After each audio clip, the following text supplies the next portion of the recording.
Over the past 150 years or so, there has been a seismic shift in the way Western society looks at religion.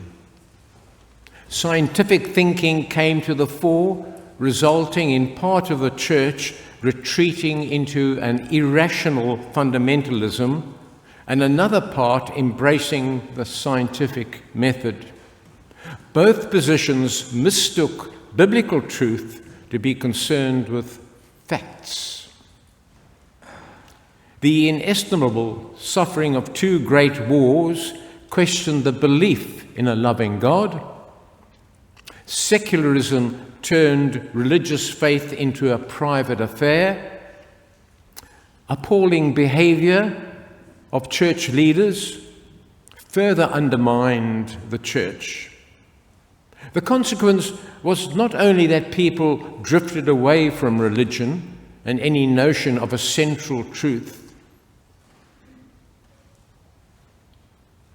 but they came to a position that religion was a matter of personal truth. Now everything is believable because of that. Hope is another casualty of this shift in our understanding. Hope became anchored in human achievement. Today, many people face a relatively meaningless life with a growing hopelessness about whether the economy has a place for them, whether they will own their home, or whether the world as we know it will be around tomorrow. We've been thrown upon ourselves. We have seen violence at the personal level and political level increase. For all the successes of our world, we have a high suicide rate amongst our youth, the growing disparity of wealth distribution, and the loss of meaning of life and the purpose of life. So I wonder how many people really believe the psalmist, "I will lift mine eyes to the hills. From where will my help come? My help will come from the Lord who made heaven and earth. He will not let my foot be moved. He who keeps me will not slumber. He who keeps Israel will neither slumber nor sleep." Do we think we find that easy to believe today? I do. The fundamental question for me is not, does God protect me, but how God protects me, protects us. The first thing I want to say is, for me, God is the source of all life. And secondly, that God relates to and cares about the world. We believe we are created in God's image. One of the unambiguous and unequivocal biblical truths is that God established a relationship with humankind. Recently, exploring the Bible together, a study group we have on a Monday morning and a Tuesday evening, I came across a sentence that had escaped me all my ministry. At the end of that lovely little story about Adam and Eve in the garden and being thrown out because they had rebelled, I'd missed the final sentence, which simply said, before they went out, God made them clothes. This quaint, childlike story of ancient times reminds us of an essential truth. Even when we rebel and we face the consequences of it, God cares for us.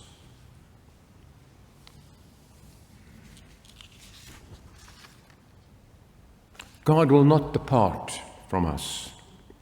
God will be with us. An important rider to God desiring our relationship with us is that we are given freedom. You cannot have a relationship with someone and not give them freedom. That's not a relationship. We would be merely puppets on a string with God.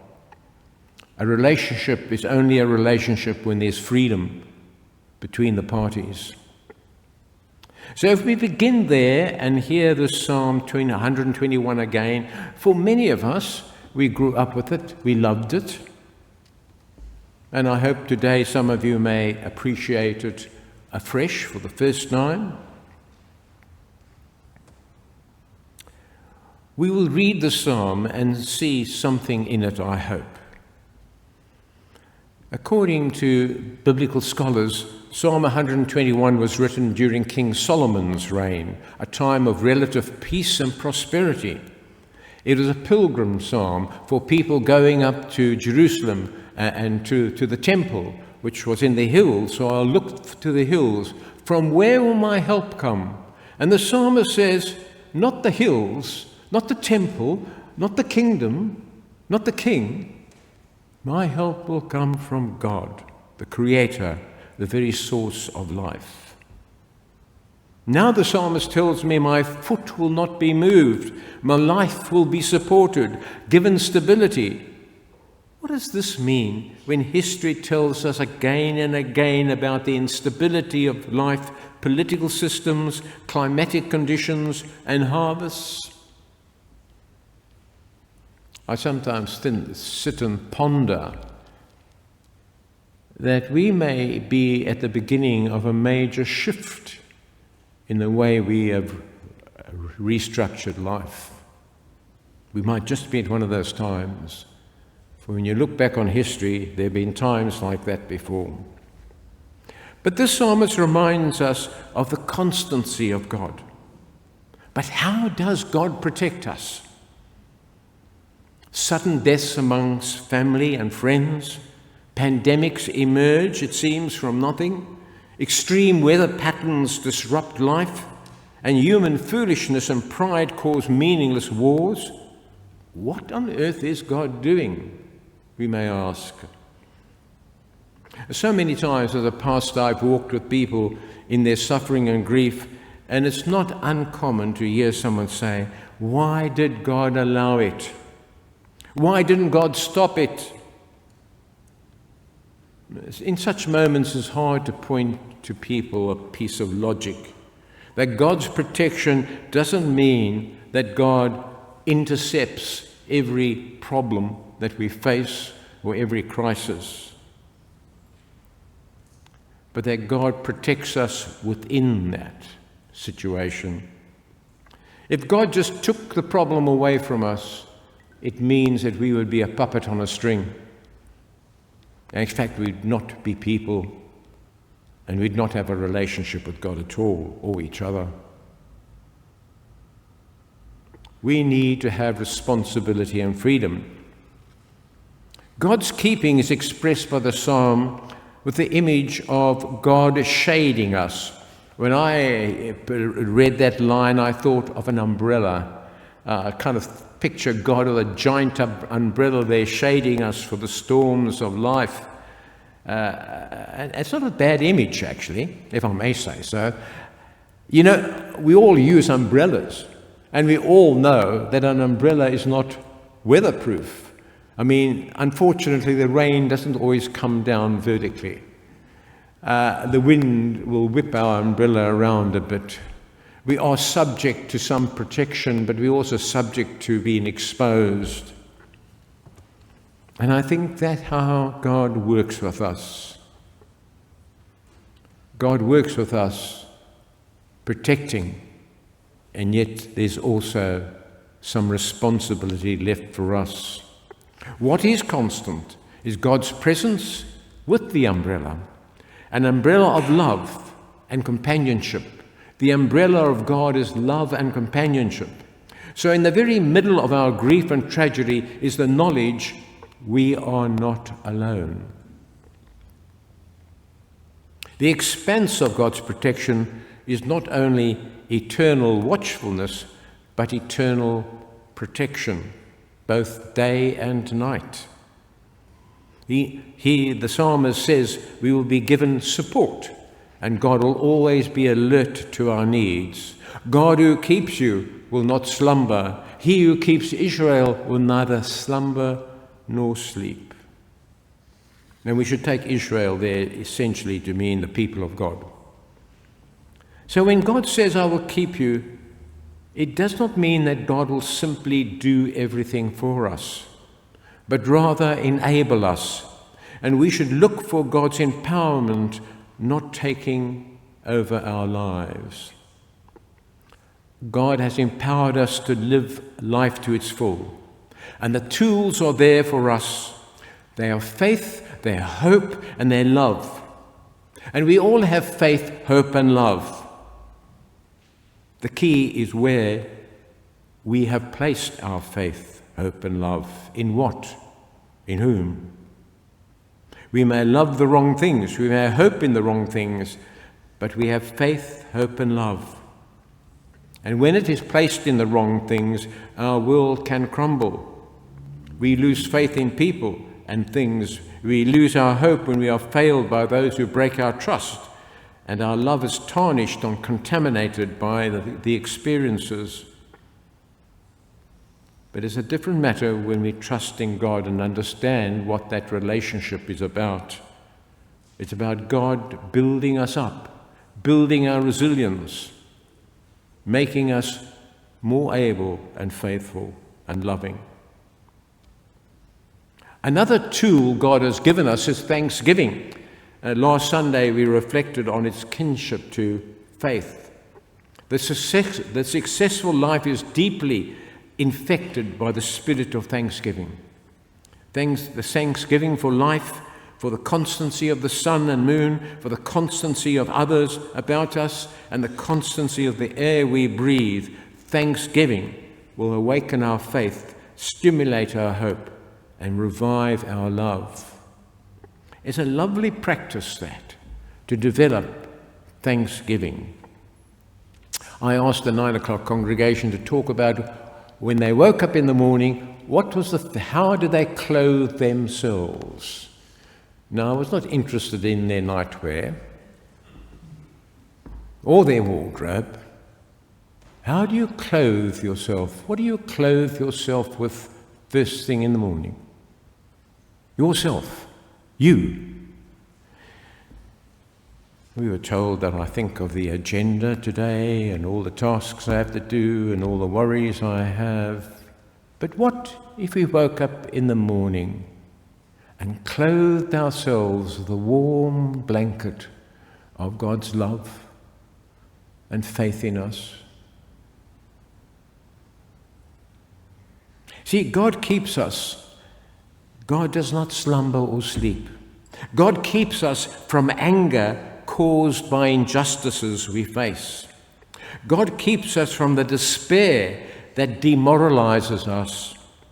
God keeps us from the hatred that becomes a seething pot of violence in our bellies. God keeps us from the negativity that dismantles our self-esteem. God keeps us from the sadnesses that lead to despondency. And God keeps us from the solitude that impacts our mental health. God keeps us by the love and faith God has given us. By the gift of thanksgiving we practice, God keeps us. God keeps us by giving us companions. Look at them. God's love builds our self-esteem and community. God's faithfulness stimulates our resilience. God's mercy creates new beginnings. God's merciful justice rejuvenates humanity. God's concern for the world provides us for a reason for living. God's gift of thanksgiving helps us see the flowers in the desert. God does not do it for us. God does it with us. The God who speaks to us as Creator, Redeemer, and Comforter will not forsake us. We all have a personal story to tell, how God has watched over us. Let us share it with each other. Don't keep it to yourself. Put it in your words, in the personal pronoun, my experience, I. The world is crying out for belonging, hope, relationships, and meaning. And we sometimes keep these very things to ourselves because we have been put in a corner of personal faith, Sunday practice. We have a story to tell, a powerful story to tell, each one of us. I thought this morning I was coming up, and I always put the music on.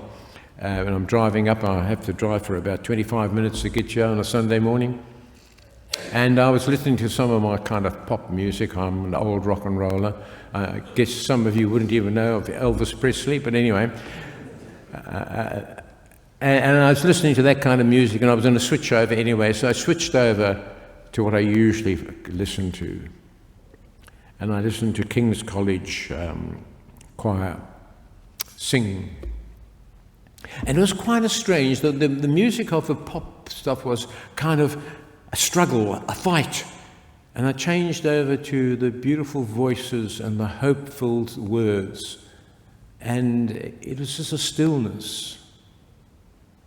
When we move into that stillness, into that peace with God, into that thanksgiving spirit with our faith, hope, and love, the world about us changes, we change, and others will change. The Lord is your keeper. The Lord is your shade at your right hand. The sun will not strike you by day, nor the moon by night. The Lord will keep you from all evil. He will keep your life. The Lord will keep your going out and your coming in from this time and forevermore. Amen.